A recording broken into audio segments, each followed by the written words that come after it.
Mga bro, may interesting na development na naman tayo sa modernization efforts ng maritime assets ng bansa. Previously, ang Bureau of Fisheries and Aquatic Resources, BFAR, ay naglabas ng tender para sa overhaul at repair ng isang dating Philippine Navy Batilo-class fast attack craft, which means isa na namang retired boat ang na-transfer mula sa Philippine Navy patungo sa BFAR. Check nyo mga bro, itong mga photos, makikita natin ang sinasabing boat na ito, na ngayon ay nakapinta na sa BFAR colors at may hull number na the BDAR-MMOV 3701. Ongoing ang overhaul nito sa Dynacast Shipyard. Bagong bihis, bagong misyon, at talagang makikita mo ang commitment ng BFAR sa pagpapalakas ng kanilang maritime capabilities.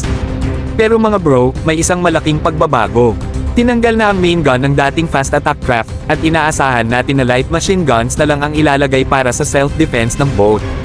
Of course, standard na rin na ang mga BFAR ships ay jointly operated by personnel mula sa BFAR at Philippine Coast Guard, isang magandang tandem pagdating sa pag-secure ng ating mga karagatan. Alam nyo ba mga bro, na itong Batilo-class fast attack craft ay originally Chamsuri-class fast patrol boats ng Republic of Korea Navy? Yes, mga dating barko ng South Korea ito na ginawa pa noong 70s at 80s.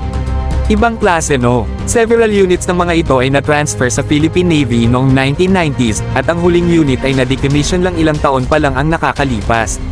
Ngayon, with this transfer to BFAR, makikita natin na kahit retired na ang mga boats na to sa Philippine Navy, buhay pa rin ang kanilang usefulness, lalo na sa pagtulong sa BFAR's maritime patrols. Hindi biro ang mga ito mga bro.